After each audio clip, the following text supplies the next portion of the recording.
Just let's make that clear. Yeah. Having spoken to Naren for a really long time, I don't think that's the case. But Navneet, come in on this. So in that way, how are you approaching investing right now? If there are corrections, is it time to celebrate corrections? If indeed due to global factors or otherwise there are corrections that come in, go out and celebrate them because you get to buy those very companies at better prices. So we were, just few minutes back, we were talking about a very small percentage of population has got money in equity, so we have a long way to go.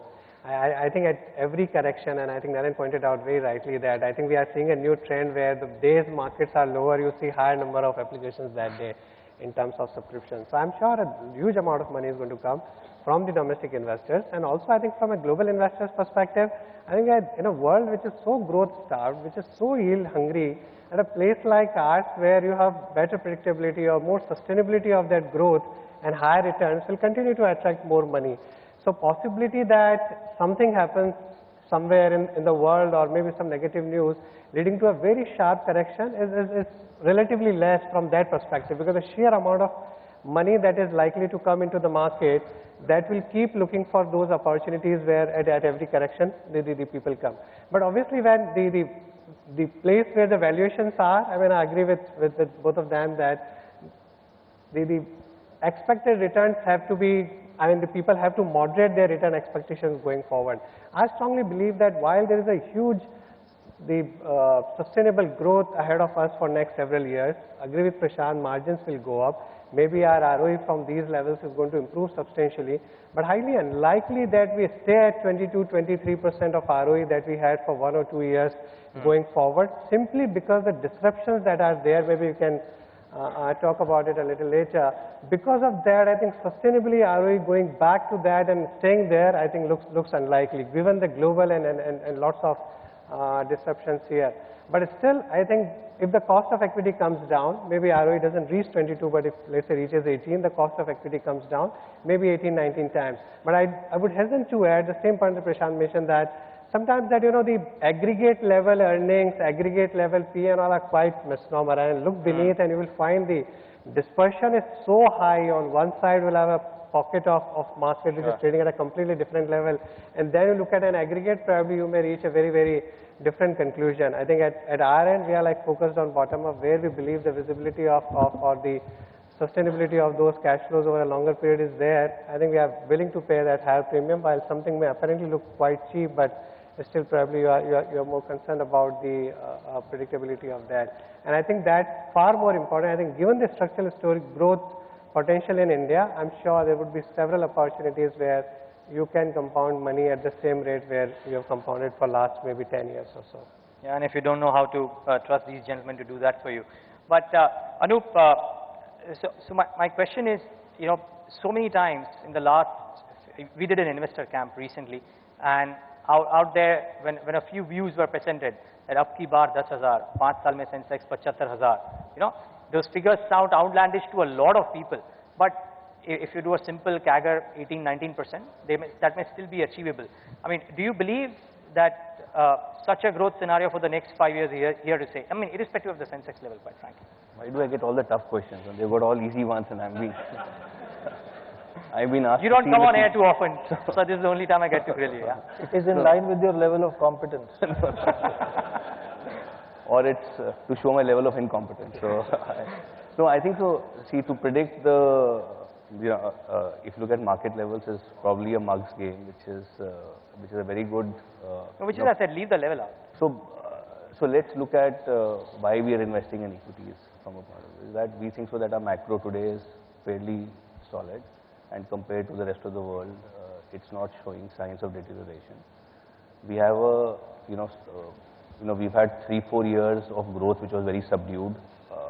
Of course, if you ask 5 people why that growth was subdued, you'll get probably 15 different reasons for it. So we really don't know why our economic growth slowed down for 4-5 years.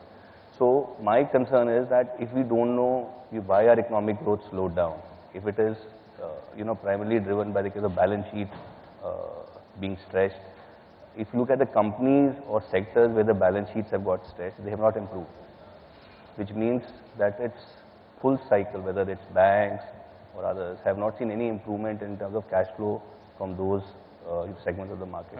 So this kind of growth rate can sustain for some bit more, despite all, our optimism and our belief that will not be the case. So first we have to get the reason right why we had a slowdown for 4 years. If we get it, but we can't have a slowdown, for simple reason because we are the fastest growing economy in the world. So we can't have a slowdown and be the fastest growing economy in the world. So if we are the fastest growing economy in the world, then this is not a problem that we are facing. So then the problem comes why, if you look at earnings have been, they're much lower. Is it because of lower inflation? Is it because of commodity prices? That's not the case because commodity prices are now at a low for the last 10 years. So it becomes a bit of a complicated issue for all of us to make any forecast going forward. So while it's nice to say that we will do well. Sorry. No, but just before I come to Amit, Prashant, you want to respond to that? I mean, because you've been making this argument of how earnings growth will come back very, very soon.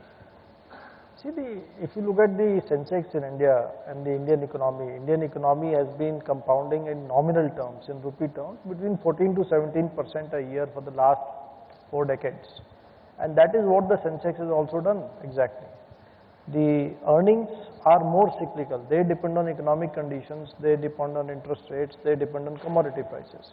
And they go through their ups and downs. 2008 was a cyclical peak of profitability.